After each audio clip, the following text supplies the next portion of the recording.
프레스타토 포럼에서 변호사 간사로 봉사하고 있는 서영희 변호사입니다. 제가 이제 말씀드릴 내용은 스타트업 근로계약서 작성 팁에 관한 것인데요. 근로계약서 작성이라는 게 굉장히 어떻게 보면 쉽기도 하고 노무사분들한테 많이 물어봐서 하시기도 하는 분야이거든요. 근데 이제 오늘 오셨으니까 간단하게 들어두시면은 별도로 어디 가서 물어보지 않으셔도 기본적인 계약서는 작성하실 수 있도록 준비해 보았습니다. 첫 번째 제 이제 목차는 근로계약서 작성이 필요한지 여부에 대해서 알려드리고 기본적으로 법률에 맞는 근로계약서의 내용에 대해서 설명드릴 예정입니다.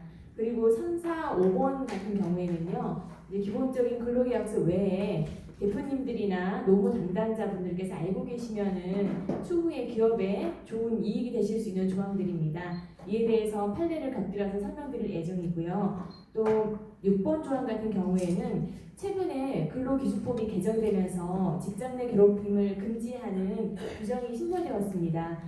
따라서 10인 이상의 이제 사업장을 갖고 계시는 사용주께서는요, 직장 내 괴롭힘 금지에 대하여 규칙을 제정하셔야 됩니다. 어떤 게 직장 내 괴롭힘인지 궁금해하시는 사용자분들이 많으셔가지고 이에 대한 준비를 하였습니다. 7번은 간단한 Q&A 코드가 있는데요. 시간이 되면 이 부분을 진행하도록 하겠습니다. 이제 보통 스타트업 업체에서는 처음 시작하실 때 소규모로 또 굉장히 의기투합해서 시작하시는 경우가 많으세요. 그래서 근로계약서를 작성을 하시는 경우도 있지만은 많은 경우에는 근로계약서를 구두로만 작성을 하시고 우리가 일을 잘 해가지고 이익이 나면 너도 좋고 나도 좋은 게 아니냐, 월급은 대충 얼마 정도 주고 근무 시간은 그냥 서로 열심히 해보자, 이런 식으로 하시는 경우도 많이 있습니다. 물론 규모를 갖추신 데서는 노무사를 고용하시기도 하고 또 노무 관련 전담 부서가 있기도 하시지만 처음 시작하시는 경우에는 이런 기본적인 근로계약서를 왜 작성해야 되는지, 그리고 어떤 내용을 쓰시면 되는지, 어디 가서 서식을 얻으시면 되는지를 알고 계시면은 추후에 노사 관련 여러 가지 분쟁을 예방하실 수 있습니다. 일단 근로계약서는 작성하셔야 되고 또 교부도 하셔야 됩니다. 근로기준법 제17조에 의하면은 이를 불이행하실 경우에 500만 원 이하의 벌금까지 받으실 수 있고요. 근로계약서는 다음과 같은 내용으로 구성되어 있습니다.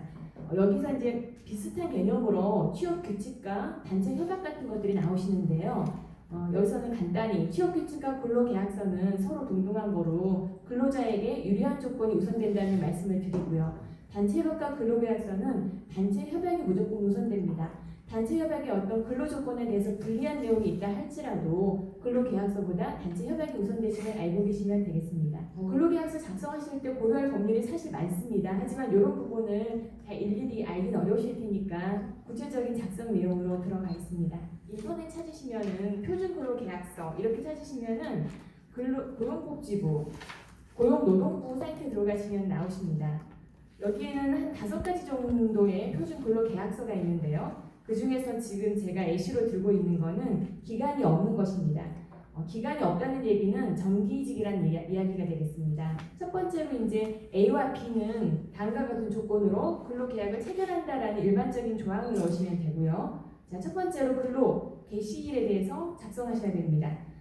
근로 개시일 그리고 근로가 언제까지 계속되는지에 대해서 계약 기간을 작성하셔야 되는데요.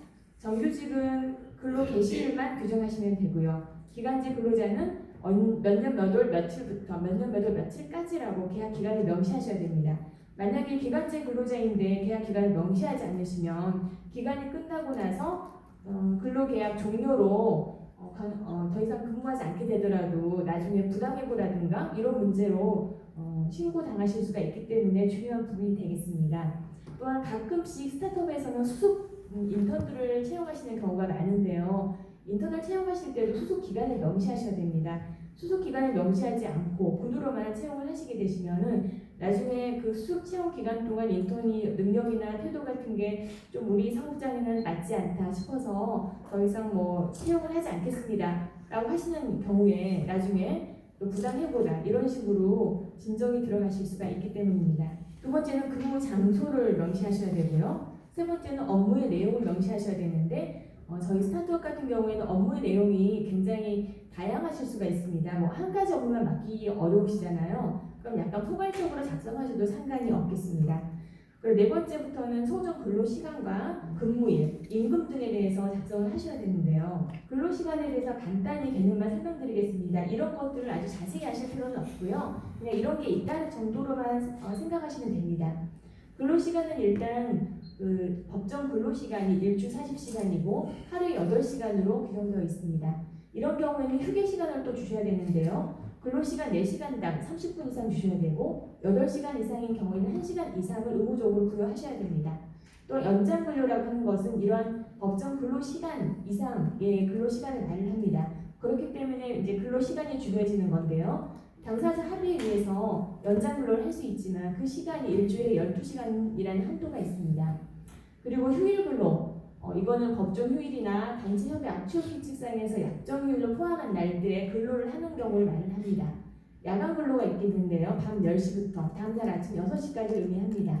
이러한 연장 근로, 휴일 근로, 또 야간 근로가 중요한 이유는 이에 대해서 임금을 지급하실 때 가산임금을 지급하셔야 되기 때문입니다. 가산임금이란 통상임금에 대해서 50%를 가산하는 금액입니다.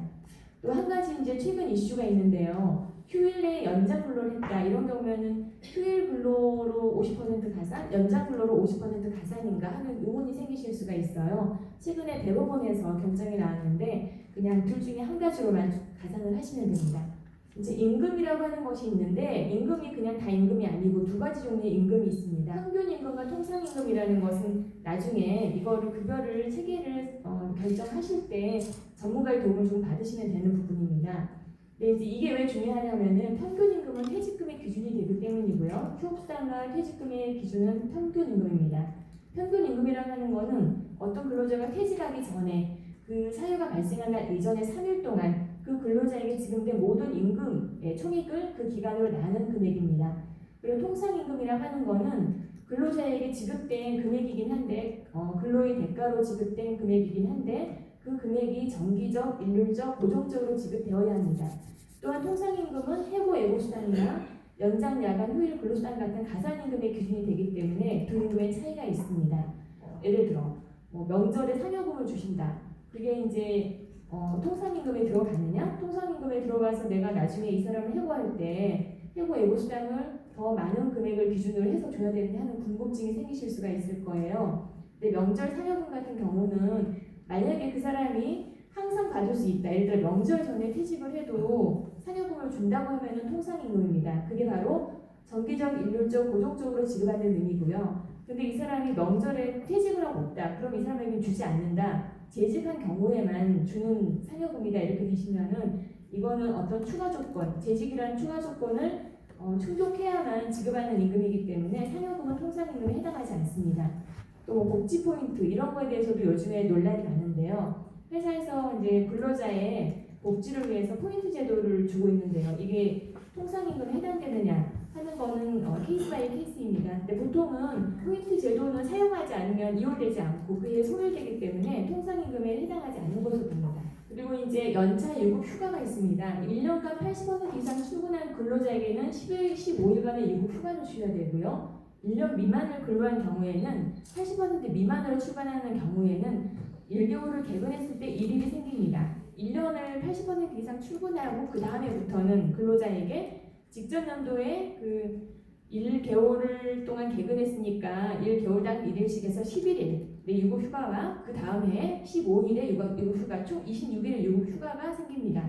이제 중요한 건 이 연차 유급 휴가라는 거는 근로자가 1년 동안 사용하는 권리가 있습니다. 그리고 연차 휴가를 사용하지 않으면 수당 청구권이 발생하는데 이거는 1년이 지나서 휴가를 사용할 수 없는 시점부터 발생합니다.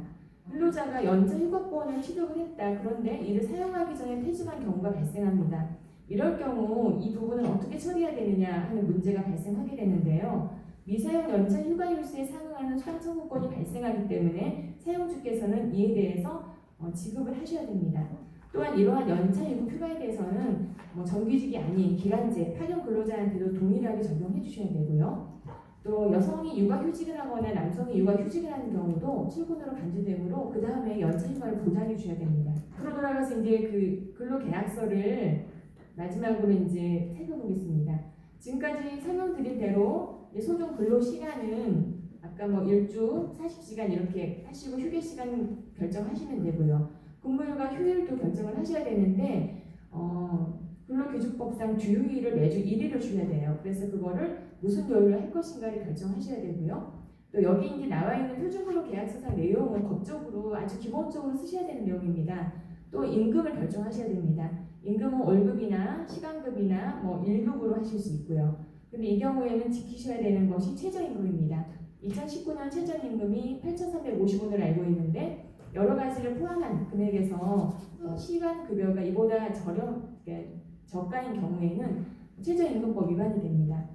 임금을 지급하실 때는요, 여러 가지 제수당에 대해서도 근로계약서상 표기를 하셔야 됩니다. 임금 지급일 또한 표기하셔야 되고요. 지급 방법에 대해서도 명기하도록 되어 있습니다.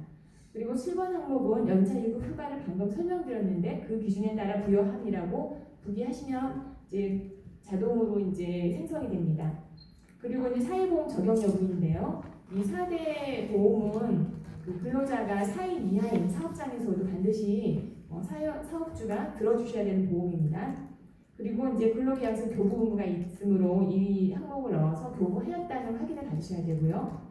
그다음에 이제 10번에 보시면은 근로계약 취업규칙 단체 협약 등이 있습니다. 조금 있다가 취업규칙은 어느 경우에 제정을 하셔야 되고 어떤 내용이 들어가셔야 되는지 설명드리도록 하겠습니다.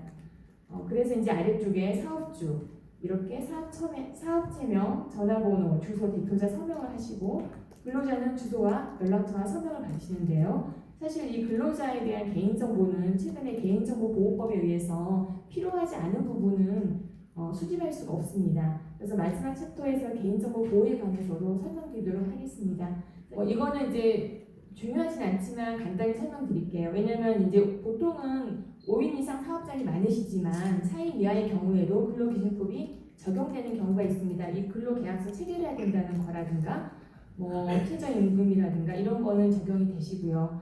근데 이제 4인 이하인 경우는 연차휴가수당 이런 것은 적용되지 않습니다. 또 초과근로 이런 것도 적용되지 않고요. 그다음에 10명 이상인 경우에는 취업 규칙을 반드시 제정하셔야 되고요. 30인 이상인 경우에는 노사협의회를 설치하셔야 됩니다.